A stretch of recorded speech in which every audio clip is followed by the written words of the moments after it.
centuries, Africa has fought invasions, exploitation, and manipulation, military, political, economic, and psychological. But the longest-lasting impact was not the guns, it was the ideas.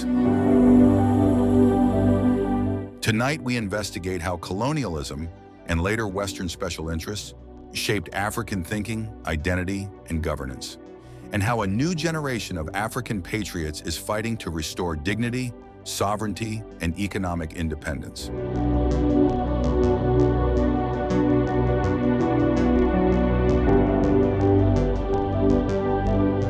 Colonialism did more than occupy African land.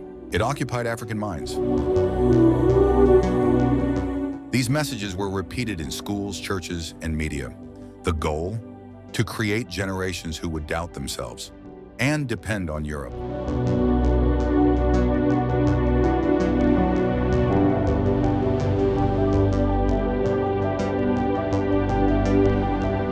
In many countries, colonial languages still dominate courts, governments, and business. African psychological freedom remains unfinished. Before colonial borders were drawn, Africanism meant unity, shared destiny, and community strength. After colonialism, the meaning shifted. In some regions, Africanism was weaponized, twisted into tribalism, division, or even internalized racism. This reshaped African identity for generations. The mid-1900s brought liberation, but political independence did not erase psychological dependence. The new power struggle began, this time for control of African minds, economies, and political decisions.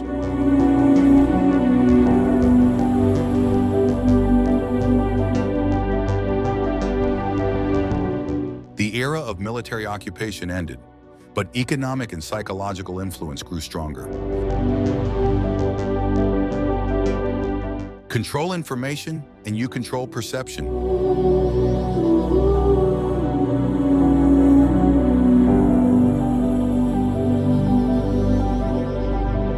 African nations export gold, cobalt, diamonds, oil, and rare minerals, but receive only a fraction of the wealth. Value chain comparison: raw cobalt, $6 per kilogram. Battery-grade cobalt, $60 per kilogram. Electric cars, $40,000 plus. The money flows outward. The brainwash is simple. Africa cannot build, it can only supply. Psychologists describe colonial mental impact with the term learned helplessness. The colonial project succeeded because it convinced Africans that everything African was backwards and everything European was advanced. Colonial messaging created a paradox. Young Africans admire Africa, but aspire to Europe. From skin-bleaching products to European school systems, colonial psychology remains visible everywhere. Across the continent, a new force is rising. Patriots who refuse manipulation, internal or external. Features of the new African patriot: values African history, rejects foreign exploitation, supports national unity, demands accountability, prioritizes African solutions. Many African nations struggle with corruption, not because Africans are corrupt, but because corruption was introduced, incentivized, and strategically preserved by colonial actors. Today's patriots are breaking that cycle. African innovators are challenging the myth that progress must come from outside. A self-sufficient Africa is the greatest threat to Western special interests. Foreign disinformation campaigns target African elections, economies, and social cohesion. Patriots fight back with truth, education, and unity. A new revolution is unfolding, one without guns, a revolution of the mind. The 5 signs of African mental freedom. 1. Economic self-reliance. 2. cultural pride. 3. Strong institutions. 4. Pan-African unity. 5. Rejection of foreign manipulation.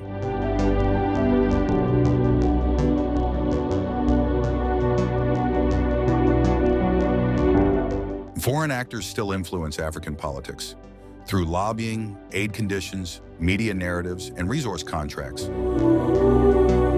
Patriots demand partnerships, not dependency. Africa's challenges are not solely external.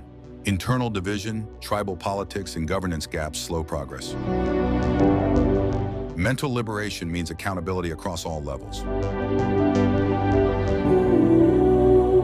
By 2050, Africa will hold a quarter of the world's population and the youngest workforce on Earth. The 3 possible futures: 1. Continued dependency. 2. Fragmentation and instability. 3. Unified continental power.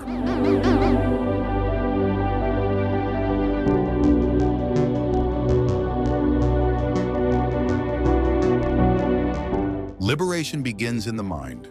African children must learn African history, African science, African heroes, not as an afterthought, but as the foundation. For centuries, Africa was told it was weak.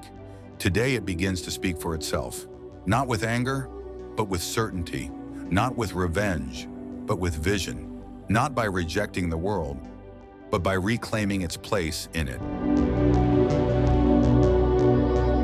The continent's greatest weapon is not gold, oil, or land. It is the awakening of the African mind. And once a people rediscover their worth, no empire, no foreign interest, and no force on earth can stop them.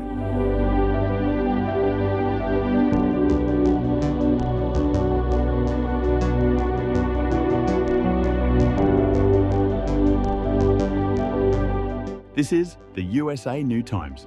Don't forget to subscribe.